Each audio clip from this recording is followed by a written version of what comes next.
بسم الله الرحمن الرحیم. هموطنان عزیز و مردم شریف افغانستان، السلام علیکم و رحمت الله و برکاته. من امروز با توجه به حوادث ناگواری که اتفاق افتاد و اتفاقاتی که در حال رخ دادن است به تحریک طالبان و ویژه فرماندهان و جنگجویانشان در حوزه شمال و شمال شرق پیام دارم. در شرایطی که دیگر هیچ نیروی خارجی در کشور وجود ندارد و بهانه‌های دروغین قبلی برای تداوم جنگ و ویرانی باقی نمانده است، به یقین میتوان گفت که تأکید بر سیاست جنگ و ارعاب، تداوم سیاست ناکام و نادرست انحصارگرایی و استبدادخویی مثل حکومت گذشته است که یقیناً منجر به شکست خواهد شد. بگذارید تا با توجه به واقعیت‌های عینی سیاست در افغانستان مسائل از طریق گفتگوهای جامع مورد بحث قرار گرفته و از طریق مقاومت و گفتگو مردم افغانستان به یک نظام و ساختار مردمی دست یابند که از یک سو پاسخگوی نیازهای جامعه باشد و از جانب دیگر همه ساکنان این سرزمین خود را به معنی واقعی در آن شریک بدانند. در چنین شرایطی که پنجشیر به پایگاه مقاومت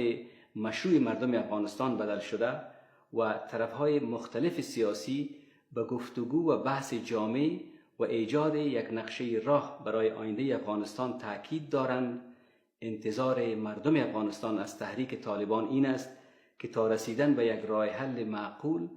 و مورد قبول مردم افغانستان از حمله علیه پایگاه مقاومت در پنجشیر جداً خودداری کنند. باید تصریح نمایم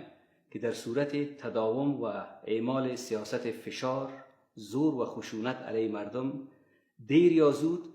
ما شاهد مقاومت‌های مردمی در سایر مناطق کشور نیز خواهیم بود. پیام واضح دیگر ما به جنگجویان این گروه در حوزه مردمی ما این است که این جنگ شما و برای منفعت شما و مردم شما نیست و باید در این 2 هفته نشانه‌های واضح آن را درک کرده و فهمیده باشید که در کجای معادله قدرت و سیاست آینده قرار دارید. و تأکید می‌گویم که مقاومت در پنجشیر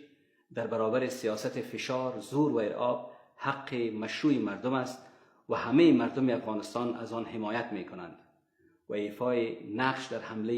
حمله به این منطقه که ساکنانش با شما پیوندهای عمیق زیادی دارد فردا مایه تأثیر و حتی شرمساری شما خواهد بود.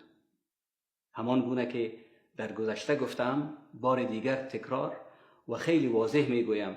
که ایفای نقش پیشمرگه از جانب شما در حمله به مرکز مقاومت در پنجشیر نه تنها دستاوردی برایتان نخواهد داشت که سبب بدنامی تاریخی شما شده و معنایش این خواهد بود که از شما برای کشتن برادران و خواهران خودتان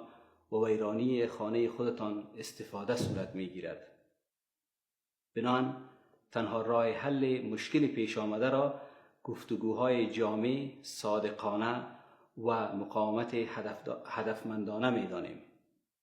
تا از این طریق مردم افغانستان به یک نظام قابل قبول و ساختار همشمول دست پیدا کنند.